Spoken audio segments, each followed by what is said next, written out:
बारे में यानी आपको जो है सारांश में कहानी बता दिए हैं। अब इसके बारे में विस्तृत रूप से हम जानेंगे। कहें कि अब पहले जानेंगे कि हिंद चीन का इतिहास क्या है। तो हिंद चीन जो है, कहें कि जो हिंद चीन है इसका नाम हिंद चीन क्यों पड़ा, यानी वियतनाम, लाओस और कंबोडिया का संयुक्त नाम हिंद चीन क्यों पड़ा, इसके बारे में हम जानेंगे। कहें कि वियतनाम पर देखा जाए तो वियतनाम जो था, वियतनाम पर जो है चीनी राजाओं का शासन था। यानी जो है प्राचीन काल में देखा जाए तो वियतनाम पर चीनी राजाओं का शासन था और लाओस तथा कंबोडिया पर भारतीय राजाओं का शासन था। अब कहें कि लाओस और कंबोडिया पर भारतीय राजाओं का शासन था तथा वियतनाम पर चीनी राजाओं का शासन था, जिसके कारण वियतनाम पर चीनी सांस्कृतिक सभ्यता का प्रभाव पड़ा और लाओस तथा कंबोडिया पर भारतीय जो है सांस्कृतिक सभ्यता का प्रभाव पड़ा, जिसके कारण इसका नाम जो है इन तीनों देशों का संयुक्त नाम जो है इंडो चाइना रखा गया। अब देखा जाए तो जो वियतनाम था, वियतनाम में कहें कि तीसरी शताब्दी ईसा पूर्व में देखा जाए तो तीसरी शताब्दी ईसा पूर्व में कहें कि हुआ क्या कि वियतनाम में सबसे पहले चीन वंश का शासन स्थापित हुआ। कहें कि चीन वंश का शासन स्थापित हुआ और यहाँ के शासक सी हुआंगटी बने, यानी चीन वंश के राजा सी हुआंग टी बने। इसके बाद यानी चीन वंश के बाद हान वंश, उसके बाद मिंग वंश, उसके बाद मंचू राजवंश की स्थापना हुई। यानी चीन वंश के बाद हान वंश, उसके बाद मिंग वंश, उसके बाद उसके बाद कहें कि मंचू राजवंश की शासन की स्थापना हुई। यानी ये आपसे पूछा जाए ये सवाल कि सबसे पहले वियतनाम में किस जो है वंश का शासन स्थापित हुआ था, तो चीन वंश। और सबसे लास्ट पूछा जाए तो मंचू राजवंश, चीन वंश के शासक कौन थे, तो सी हुआंग टी ने वियतनाम पर चीन वंश की स्थापना किया था। कहें कि इसमें देखा जाए तो बीच में कुछ समय के लिए वियतनाम स्वतंत्र भी हुआ था। यानी कहने का मतलब है कि होता क्या था कि जब चीनी राजाओं की शक्ति कमज़ोर पड़ जाती थी तो वियतनाम स्वतंत्र हो जाता था, और जब राजा शक्तिशाली होते थे तो फिर से आकर वियतनाम पर जो है अपना शासन स्थापित कर लेते थे। अब उसके बाद जो है हमें लाओस और कंबोडिया के बारे में जानना है, तो इसके बारे में हम विस्तृत रूप से पढ़ेंगे। कंबोडिया में एक महत्वपूर्ण चीज़ याद रखेंगे कि कंबोडिया में 12वीं शताब्दी में एक मंदिर बनाया गया था, यानी विष्णु मंदिर का निर्माण किया गया था। कहाँ पर, तो अंकोर वाट में। और किसने बनवाया था, तो सूर्यवर्मा द्वितीय ने। ये जो है परीक्षा में बहुत बार सवाल पूछा गया है कि अंकोर वाट के विष्णु मंदिर का निर्माण किसने करवाया था, तो सूर्यवर्मा द्वितीय ने। यहाँ से एक सवाल ये याद रखेंगे। आगे के वीडियो में हम लाओस और कंबोडिया के स्वतंत्रता संग्राम के बारे में पढ़ेंगे। अब कहें कि देखा जाए तो ये तो प्राचीन काल की कहानी हुई, यानी कहें कि हिंद चीन या इंडो चाइना इसका नाम क्यों पड़ा, तो इसके प्राचीन में कुछ हम जान लिए। अब जानेंगे कि यहाँ पर यानी वियतनाम में मंचू राजवंश के बाद फ्रांसीसियों का शासन स्थापित हुआ। कहें कि फ्रांसीसियों का शासन स्थापित हुआ, इनके पहले बहुत से यूरोपियन का आगमन हुआ था या यूरोपीय कंपनी का आगमन हुआ था। अब आगमन किनका किनका हुआ था, तो ध्यान रखेंगे जो यूरोपियन कंपनी थी, तो यूरोपियन कंपनी में सबसे पहले जो है पुर्तगाली थे, और पुर्तगाली मलक्का एक जगह है उसी को केंद्र मानकर जो है 1510 ईस्वी में अपना व्यापारिक गतिविधि चालू किए। उसके बाद पुर्तगाली के बाद देखा जाए तो हिंद चीन में स्पेनी, उसके बाद डच, उसके बाद अंग्रेज, और उसके बाद जो है फ्रांसीसी आए। फिर से सुनिए, कहें कि जो यूरोप के लोग थे, यानी कहें कि यूरोपीय कंपनी जो थी, पहले सबसे पहले जैसे पुर्तगाली भारत में सबसे पहले पहुंचे, वैसे ही हिंद चीन में पुर्तगाली पहुंचे, उसके बाद जो है स्पेनी, उसके बाद डच, उसके बाद अंग्रेज, उसके बाद फ्रांसीसी। इसमें देखा जाए तो ये जो देश हैं चार, ये चारों देश जो है वहाँ अपना शासन स्थापित करने में रुचि नहीं लिए, लेकिन फ्रांसीसी वहाँ अपना शासन स्थापित करने में रुचि लिए। इसके जो है कुछ कारण थे। कारण क्या था? तो कारण पहला था कि ये जो है हिंद चीन जो देखा जाए, हिंद चीन जो है खनिज की दृष्टि से उतना धनी नहीं था। अब यह जो है कृषि प्रधान देश थे, और ये जानते थे लोग कि यहाँ जो है हमें विशेष कर जो है कुछ फ़ायदा नहीं होगा। इसके अलावे हुआ क्या कि फ्रांसीसी लोग क्या किए कि ये अपना शासन स्थापित करने में रुचि इसलिए दिए क्योंकि भारत और चीन में अंग्रेज देखा जाए तो उन पर हावी थे, और हुआ क्या कि इसी कारण से फ्रांसीसी अपना शासन जो है हिंद चीन में स्थापित किए।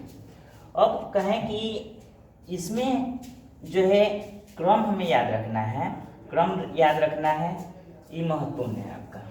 उसके बाद जो है कहें कि अब जो वियतनाम था, वियतनाम में फ्रांसीसी कैसे शासन स्थापित किए, तो जो है अब उसी के बारे में हमें जानना है। अब कहें कि देखा जाए तो हुआ क्या था कि जो कोचिन सीन था, कोचिन सीन में राजा के खिलाफ जो है वहाँ के लोगों ने विद्रोह कर दिया था। यह विद्रोह जो है 1787 ईस्वी में किया गया था। अब हुआ क्या कि अब उनकी सहायता फ्रांसीसियों ने की, जिसके बाद फ्रांसीसियों और जो कोचिन चीन था जो वियतनाम में है उनके बीच जो है संधि हो गई, और यहीं से फ्रांसीसी सत्ता की स्थापना चालू हुई। कहें कि इसके बाद जो है एक एक करके जो है फ्रांसीसी यानी क्या किए कि जो फ्रांसीसी थे वो अन्नाम, उसके बाद जो है कोचिन चीन, उसके बाद तोंगकिन पर अधिकार किए, उसके बाद कंबोडिया, और उसके बाद जो है लाओस पर अधिकार कर लिए। अब इसमें जो है हमें महत्वपूर्ण चीज़ जानना है। अब महत्वपूर्ण चीज़ क्या है ये जानना है। तो महत्वपूर्ण चीज़ हमें याद क्या रखना है, जो आपकी परीक्षा में सवाल पूछने वाला है। तो पहला जो है आपका सवाल है कि हिंद चीन या इंडो चाइना, यानी कहें कि हिंद चीन में कौन कौन से देश आते हैं, तो कहें कि वियतनाम, लाओस और कंबोडिया। कहें कि अब जो है इसमें देखा जाए तो वियतनाम जो है फ्रांसीसी अधिपत्य से कब आज़ाद हुआ, तो 1945 में। कहें कि वियतनाम में यानी जो है उत्तरी वियतनाम में किनका शासन था, तो हो ची मिन का। दक्षिणी वियतनाम में किनका शासन था, तो वायुदाई का। कहें कि एकीकृत वियतनाम की स्थापना कब हुई थी, तो 30 अप्रैल 1975 ईस्वी को। कहें कि इसमें जो है सवाल आपसे पूछा जाए कि वियतनाम में सबसे पहले किस राजवंश के शासन की स्थापना हुई थी, तो चीन वंश। और कहें कि सबसे अंत जो है चीन का राजवंश कौन था, तो अंत में राजवंश था मंचू राजवंश। उसके बाद फ्रांसीसियों का शासन स्थापित हो गया। कहें कि चीन वंश के शासक कौन थे, तो सी हुआंग टी ने जो है वियतनाम पर शासन स्थापित किया था। उसके बाद ध्यान रखेंगे कि जो है अंकोर वाट का जो है विष्णु मंदिर किसने बनवाया था, तो सूर्यवर्मा द्वितीय ने।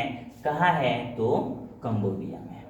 उसके बाद जो है कहें कि सबसे पहले जो है हिंद चीन में पहुंचने वाले यूरोपीय कौन थे, तो पुर्तगाली। और उसके बाद कौन आए, स्पेनी, डच, अंग्रेज और फ्रांसीसी। पुर्तगाली जो है अपना व्यापारिक केंद्र किसको बनाकर जो है व्यापार गतिविधि चालू किए हैं, तो मलक्का को। कब, तो 1510 ईस्वी में। इतना याद रखेंगे। उसके बाद जो है अब हमें जानना है, यानी कहें कि अब हमें जानना है कि जो फ्रांसीसी थे, यानी फ्रांसीसियों का शासन जब वियतनाम में स्थापित हुआ तो ये कौन कौन सी नीति अपनाए, तो इसके बारे में हमें जानना है। तो पहला जानेंगे जो है आर्थिक नीति, उसके बाद जानेंगे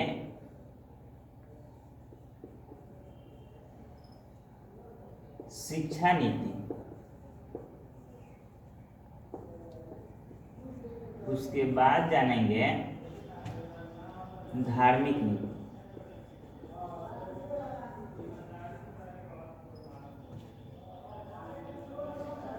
अब समझिए, कहें कि अब इसके बारे में हमें जानना है, तो कहें कि आर्थिक नीति, शिक्षा नीति और धार्मिक नीति में कुछ हमें जानना है।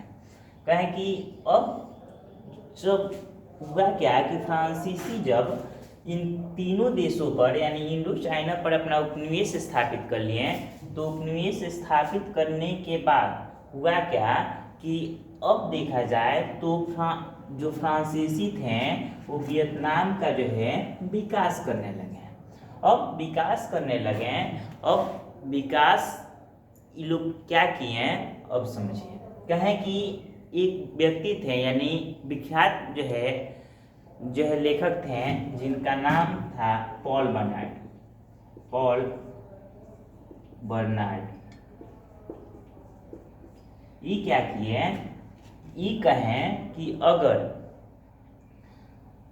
वियतनाम से फ्रांस को पैसा कमाना है तो वियतनाम का आर्थिक विकास करना जरूरी है। जब वियतनाम का विकास होगा तो वहाँ के लोगों की आमदनी बढ़ेगी, और जब लोगों की आमदनी बढ़ जाएगी तो उससे फ्रांसीसी यानी सरकार की कमाई अधिक होगी। अब हुआ क्या कि देखा जाए तो ये पॉल बर्नार्ड जो कहते हैं, तो पॉल बर्नार्ड के कहने के अनुसार ही फ्रांसीसी अब जो है वहाँ का विकास करना आरंभ कर दिए हैं, यानी कृषि के क्षेत्र में वे विकास किए, जो है परिवहन की सुविधा लाएं, रेल नेटवर्क लाएं, पूरे रेल नेटवर्क से इंडो चाइना को जोड़ दिए, और हुआ क्या कि जो वियतनाम था उसका जो है विकास किए। उसके बाद देखा जाए तो शिक्षा नीति है, तो शिक्षा नीति जो है कहें कि अब फ्रांसीसी जो है शिक्षा नीति पर फ्रांसीसियों में मतभेद था। अब फ्रांसीसियों में मतभेद था, मतभेद क्या था, तो मतभेद शिक्षा पर था, और दो मतभेद थे। पहला कि जो वियतनाम के लोग हैं उन्हें शिक्षा किस भाषा में दिया जाए, दूसरा अगर शिक्षा दिया जाए तो कहाँ तक शिक्षा दिया जाए। अब हुआ क्या कि इसी बात पर मतभेद था, और इसी बात पर मतभेद था, और देखा जाए तो बहुत यानी जो है कहें कि जो शिक्षा नीति थी, शिक्षा नीति पर फ्रांसीसियों का मतभेद था, और बहुत से जो फ्रांसीसी थे अब कहते थे कि जो वियतनाम के लोग हैं उन्हें स्थानीय भाषा में शिक्षा दिया जाए, और बहुत से फ्रांसीसी लोग थे जो कहते थे कि फ्रांसीसी भाषा में वहाँ के लोगों को शिक्षा दिया जाए। अंततः हुआ क्या कि अब जो है दोनों प्रकार की शिक्षा जो है वहाँ पर दिया जाने लगा। और कहें कि अब क्या किया गया कि वहाँ जो है स्कूलों यानी कहें कि बहुत से स्कूल और विश्वविद्यालय खोले गए। 1907 ईस्वी में एक तोंकिन फ्री स्कूल की स्थापना जो है किया गया था। और जो है तोंकिन फ्री स्कूल की स्थापना किया गया था, तो ध्यान रखेंगे कि वियतनाम में तोंकिन फ्री स्कूल की स्थापना कब किया गया था, तो 1907 ईस्वी में। उसके बाद जो है धार्मिक नीति। अब धार्मिक नीति के बारे में जो है हम लोग अगले वीडियो में जानेंगे।